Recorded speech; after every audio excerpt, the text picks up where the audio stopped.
15 ദിവസത്തെ ക്യാമ്പ് ഇന്ന് ആരംഭിക്കുകയാണ്. ഓരോരുത്തരും 15 ദിവസത്തിന് ആവശ്യമായ വസ്തുക്കളുമായിട്ടാണ് വരുന്നത്. അതുപോലെ തന്നെ പച്ചക്കറികളായിട്ട് ചിരങ്ങ, ചക്ക, അങ്ങനെ ഒരുപാട് പച്ചക്കറികൾ ഓരോരുത്തർ കൊണ്ടുവന്നിരുന്നു. 9 മണിയോട് അടുപ്പിച്ചാണ് ഓരോരുത്തർ വന്ന് തുടങ്ങിയത്. എല്ലാവരുടെ മുഖത്ത് ഒരേ സമയം സന്തോഷവും അതുപോലെ തന്നെ വീട്ടുകാരെ വിട്ട് പിരിയുന്ന ഒരു സങ്കടവും കാണാൻ പറ്റുമായിരുന്നു.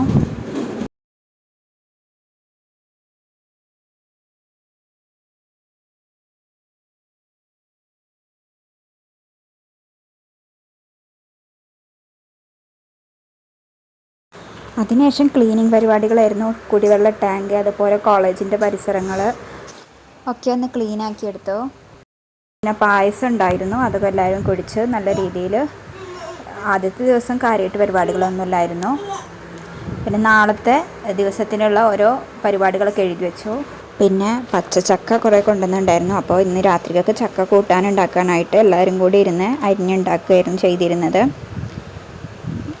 അതുപോലെ തന്നെ ഒരു സൈഡിൽ ഗോസിപ്പ് കോർണർ എന്നും പറഞ്ഞ് വരക്കുന്നുണ്ടായിരുന്നു. പിന്നെ പ്രതീക്ഷിക്കാതെ ഇന്നും മഴ പെയ്തു വൈകിട്ട്. അതുപോലെ തന്നെ 4 മണിക്കാണ് ഒഫീഷ്യലായിട്ട് ഞങ്ങളുടെ ക്യാമ്പിൻ്റെ തുടക്കത്തിനുള്ള പരിപാടി തുടങ്ങുന്നത്. അപ്പോൾ അതിനായിട്ടുള്ള പരിപാടി 4 മണിക്ക് ശേഷം കുറച്ച് വൈകി 4:30ക്കാണ് തുടങ്ങിയത്. ആ പരിപാടി കഴിഞ്ഞതിന് ശേഷം പിന്നെ ഒരു 5:30 വരെയൊക്കെ പ്ലേ ടൈം ആയിരുന്നു. അത്രേ ഉള്ളൂ ഇന്നത്തെ.